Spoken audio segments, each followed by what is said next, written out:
안녕하세요. 며느리인 제 돈으로 바람피고 상간녀랑 재혼시키려고 했던 시집 식구들한테 본때를 보여준 이야기 지금 풀어놓을게요. 들어보시고 저 칭찬해주세요. 저는 결혼한 지 4년차 가정주부예요. 남편과 저는 아는 사람의 소개로 만나 1년 정도의 연애 끝에 결혼을 했지요.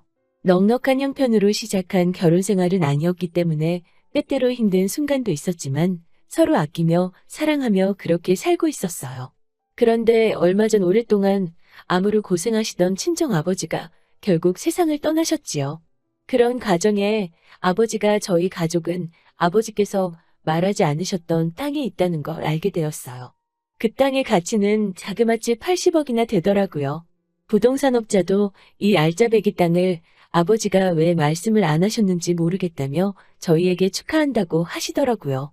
그렇게 졸지에 저희는 80억이나 되는 재산이 생긴 거예요. 남동생과 재산을 나눠 남동생은 친정어머니를 모시기로 했어요. 그리고 저는 땅의 일부를 정리해서 일단 커다란 주택을 하나 샀지요. 그리고는 홀로 되신 시어머니와 신우와 함께 생활하기 시작했어요. 저희만 갑자기 좋은 집에서 사는 건 도리가 아니라고 생각했기 때문이지요. 갑자기 생긴 재산에 놀란 건 시댁 식구들도 마찬가지였어요. 시어머니와 신우는 이제 고생이 끝났다며 저에게 연신 고맙다 하시더라고요. 남편도 정말 자기가 마누라 복이 있다면서 기뻐하더라고요. 가족 모두가 행복해하니 저도 행복했어요. 그리고 저는 우리가 이렇게 계속 행복하게 살 줄 알았지요.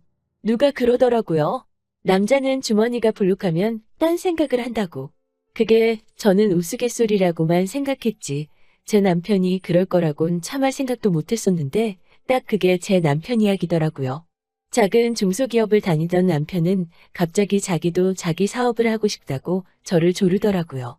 저는 그런 남편에게 사업은 아무나 하는 게 아니고 다니던 직장은 꾸준히 다녔으면 좋겠다고 하자 저에게 서운해하며 저더러 자기가 고생하는 게 좋냐고 생떼를 쓰더라고요. 결국 남편의 성화에 이기지 못하고 남편 앞으로 작은 고깃집을 차려줬지요. 그런데 남편은 막상 가게를 차려주니 가게는 맨날 종업원들에게 맡겨놓고 놀러만 다니더라고요. 그거에 대해서 제가 뭐라고 조금이라도 하면 금세 서운해하거나 화를 내면서 아니, 우리도 좀 여유 있게 살자고 말하더라고요. 하지만 적어도 제 생활은 유산을 상속받은 이후에도 달라진 건 없었어요. 여전히 시장에서 장을 보고 여전히 세일하는 옷을 사 입고 가계부를 썼지요. 헛바람이 잔뜩 들어간 남편을 보면서 답답하고 걱정도 되었지만 그래도 잠시려니 하고 웬만하면 뜻대로 하게 해주었었는데 지금 생각해보면 그게 다 헛짓거리였던 거예요. 허파에 바람이 들어간 건 남편뿐이 아니었어요. 신우 또한 유산이 무슨 마르지 않는 셈이라고 생각하는 듯이 자꾸 저에게 돈을 요구하더라고요. 처음에는 뭔가 배워보고 싶다는 등의 핑계라도 있었지요. 기술을 배워야겠다, 못다한 공부를 해야겠다는 등의 핑계로 목돈을 가져가곤 어떻게 되어가고 있냐고 물으면 언니 지금 돈 줬다고 간섭하는 거냐고 발끈하더라고요. 처음에는 제가 혹시 신우의 자존심을 건드는 건 아닌가, 지나친 관심인가 싶어서 미안한 마음도 들었지만 솔직히 계속 이런 일이 반복되니 화도 나고 주기가 싫어지더라고요. 그래도 가족끼리 돈 가지고 그러는 건 서로에게 너무 상처가 될 것 같아서 웬만하면 신우에게 맞춰주려고 노력했어요. 그러던 어느 날 신우가 갑자기 결혼을 하고 싶다고 하더라고요. 상대가 누구냐 하니 소개팅에서 만난 변호사라면서 거기서 혼수를 자그마치 3억을 요구한다고 하더라고요. 그러면서 언니가 해줄 거죠? 라고 묻는 거예요. 제가 대답도 하기 전에 시어머니가 나서서는 뭐 그런 걸 물어봐 당연히 해주겠지라고 말씀하시길래 저는 어이가 없어서 어머니 왜 제가 아가씨 혼수를 해주나요? 라고 말했죠. 그러자 시어머니는 눈을 동그랗게 뜨고는 황당하다는 듯이 그럼 너는 얘가 결혼도 못하고 혼자 살다 죽었으면 좋겠니? 라고 물으시는 거예요. 저는 어머니 그게 아니라 혼수라는 건 형편에 맞게 해야지요. 아가씨 형편에 3억은 과하지 않나요? 라고 하자 어머니는 날카로운 목소리로 너는 그러니까 지금 얘가 쥐뿔도 없는데 그런다? 이런 얘기냐며 저를 쏘아보시더라고요. 저는 어쨌든 그렇게는 못 해드린다고 했어요. 그러고는 며칠 뒤 아가씨가 온 집안을 돌아다니며 대성통곡을 하더라고요. 저 때문에 파혼했다며 자기 인생을 책임지라나요? 괜히 미안한 마음도 들고 죄책감도 느껴졌지만 어쩔 수 없더라고요. 결국 저는 아가씨에게 대신 작은 가게 하나 차려줄 테니까 아가씨 능력을 키워보라고 했죠. 그렇게 1억 정도의 돈을 들여서 조그마한 미용실을 차려주게 된 거지요. 그런데 혹시나가 역시나더라고요. 미용 기술을 배운다고 쓴 돈이 얼마인데 정작 본인은 사장이랍시고 아무것도 안 하고 기술자만 여러 구해놓고 자기는 매일매일 돌아다니기 바쁘더라고요. 거기다 남편이 저 몰래 아가씨한테 신용카드까지 줘가지고는 그걸로 택시 타고 피부관리 받으러 다니고 매달 나오는 카드값 때문에 제 머릿속은 온통 쑥대밭이 되는 기분이더라고요. 그렇지만 여기까지도 어떻게든 참고 견뎌보려고 했어요. 그래, 가족들이 이렇게 행복해하는데 돈을 싸질머지고 내가 죽을 것도 아니고 이런 마음으로 버티려고 했어요. 몇 달 동안 이런 일들이 반복되면서 저는 어쩔 수 없이 자연스럽게 남편이 식당과 신우의 미용실에도 관여할 수밖에 없었지요. 사장이 해야 할 일을 안 하고 있으니 저라도 나서야 했던 거죠. 하루는 남편의 식당에 갔는데 식당과 어울리지 않게 화려한 옷차림을 한 여자가 카운터에 서서 주인 행세를 하고 있더라고요. 제가 당신은 누구냐 물으니 여자가 대답하기를 나 여기 안주인 되는 사람인데요? 이러는 거예요. 그래서 저는 순간 어이가 없어서 이게 뭔 소린가 벙쪄 있는데 주방 이모가 저를 부르더니 남편 단속 좀 하라고 하더라고요. 집에 돌아오는 남편에게 그 여자는 누군데 안주인 행세를 하고 있냐고 따져 묻자 남편이 일하는 아줌마인데 손님들이 깔본다고 그래서 그럼 대충 그냥 안주인이라고 하라고 그랬다는 거예요. 남편의 설명이 좀 미심쩍기는 했지만 그래도 남편을 안 믿으면 누굴 믿냐 아는 마음으로 넘어갔지요. 그리고 며칠 뒤 제 핸드폰으로 이상한 사진 몇 장이 문자로 오더라고요. 보니까 그 안주인 행세를 하던 여자가 반쯤 벗은 우리 남편 옆에서 찍은 사진인 거예요. 제가 누구냐 하니까 곧 알게 되겠죠라고 하더니 그날 오후에 제 남편 팔짱을 끼고 그 옆에 딱 붙어서 우리 집 현관으로 들어오고 있더라고요. 제가 어이가 없어서 남편한테 이게 무슨 상황이냐고 묻자 남편이 넌 보면 모르냐면서 저에게 나 이 여자 사랑한다며 이혼하자고 하더라고요. 저는 순간 제가 잘못 들은 줄 알고 이게 무슨 소리냐고 다시 물었죠. 그러자 시어머니가 그 여자한테 아가 내가 목이 마른데 부엌에서 물 좀 가져다다오 하시는 거예요. 보아하니 이미 시어머니도 그 여자를 알고 남편은 그 여자랑 살겠다 하고 그림이 그려지더라고요. 제가 남편한테 지금 이게 마지막 기회니까 말 똑바로 하라고 이게 무슨 상황이냐고 했죠.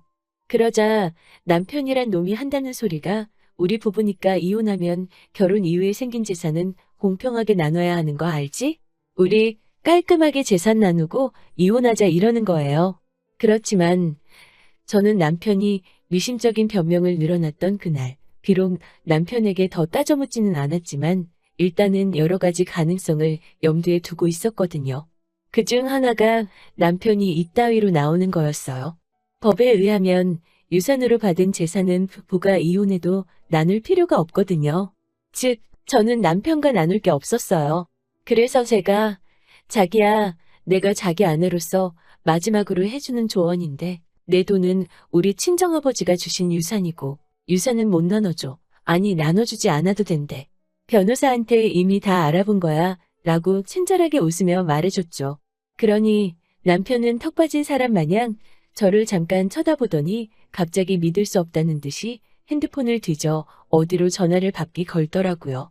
어이없는 목소리와 고성이 오가더니 갑자기 옆에 그 사랑한다는 여자한테 야, 너 집에 가라 이러는 거예요. 여자가 순간 자기 귀를 의심한 듯 뭐라고? 라고 하자 남편이 냉정하게 다시 한번 그 여자한테 가라고 그러면서 바로 제 앞에 무릎을 꿇고 싹싹 빌면서 자기야 내가 잠시 헛걸봤어. 미쳤나봐 이 여자가 날 꼬신 거야. 라며 막 그 여자를 밀어내는 거예요. 아니 상황이 너무 빠르고 급하게 뒤바뀌니까 어이가 없어서 웃음이 터져나오더라고요. 그런데 제 사연이 여기서 끝이 아니에요. 저는 남편에게 자비로운 모습으로 손을 딱 잡고 일으켜 세우며 그래 자기야 누구나 실수할 수 있지라고 했지요. 그 상간녀는 이를 바득바득 가는 듯한 표정으로 저를 노려보며 재빨리 집을 나가더라고요. 저는 남편을 용서한 게 아니었어요. 하지만 그동안 같이 살아온 정이 있으니 이 남편이란 작자가 정말 속내가 어떤지 한 번 정도는 기회를 주고 싶었지요. 슬프게도 남편은 그 기회를 스스로 날려버리더라고요.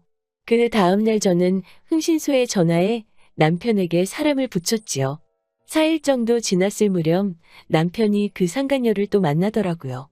둘이 만나서 하는 얘기가 다른 계획을 세워야겠다고 하더래요. 그러곤 또 모텔을 가고 게다가 제가 더 이상 돈을 넉넉히 안 주니까 신용카드로 카드론을 받기 시작하고 제가 모른다고 생각하는지 가게 매상을 이중으로 적고 있더라고요.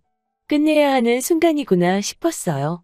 저는 남편과 시어머니와 신우에게 그동안 우리 가족이 고생도 많이 하고 이제 좀 살만해졌는데 공기 좋은 데 가서 며칠 쉬다 오시라 했어요. 그동안 세 사람 모르게 재산 정리 좀 하려고 말이죠. 셋은 좋다고 바리바리 짐을 싸서 제주도로 놀러 갔지요. 그동안 저는 일단 우리 네 식구가 살던 그 큰 집을 팔아버렸어요. 그리고 제 살림만 추려서 작은 아파트로 이사를 했어요. 남편과 신우 가게는 저 몰래 이미 대출을 있는 대로 끌었어서 정리해주고 말고 할 것도 없더라고요. 카드도 제주도에서 올라오는 그날 막아버렸지요. 4박 5일의 여행이 끝난 날이 바로 며칠 전이었지요. 집에 도착했을 시간이 다 됐는데 라고 생각하는 순간 제 핸드폰이 미친 듯이 울리기 시작하더라고요. 저더러 어디냐며 지금 이게 무슨 상황이냐고 고래고래 소리를 지르고 아주 난리가 났더라고요. 제가 슬슬 차를 끌고 우리가 원래 살던 집으로 가자 짐가방과 함께 오도 가도 못하는 셋이 오들오들 떨며 서 있더라고요. 저는 다들 어디 찜질방을 가든 하지 왜 이러고 있냐고 그러면서 남편 손에 10만 원을 쥐어줬어요. 남편은 그제서야 정말 자기가 미친놈이라면서 자기를 밟고 가라는 둥, 자기는 이제 죽어버릴 거라는 둥, 말 같지도 않은 소리를 늘어놓으며 제 차 앞에 대자로 들어눕더라고요. 성질은 확 차로 밟고 가 버릴까 하다가 차마 진짜로 밟고 갈 수는 없어서 그냥 후진으로 차 빼서 집으로 돌아왔네요. 집에 돌아오는 길에 제 차 앞에 대자로 들어누워 있는 남편 꼬라지가 자꾸 생각이 나더라고요. 너무 웃기지 않나요? 시어머니랑 신우는 저한테 독하다고 난리였지만 아직도 그 상간녀한테 아가라고 부르던 시어머니의 다정한 목소리가 생각이 나요. 이 사연을 쓰는 지금도 계속 셋한테 번갈아 가면서 협박도 아닌 사정도 아닌 연락이 오는데 전 마음 정리 끝났어요. 이제 남편 가게로 이혼 소장 갈 거고 그럼 뭐 시간은 걸리겠지만 결국 완전히 끝날 거예요. 저 잘했죠?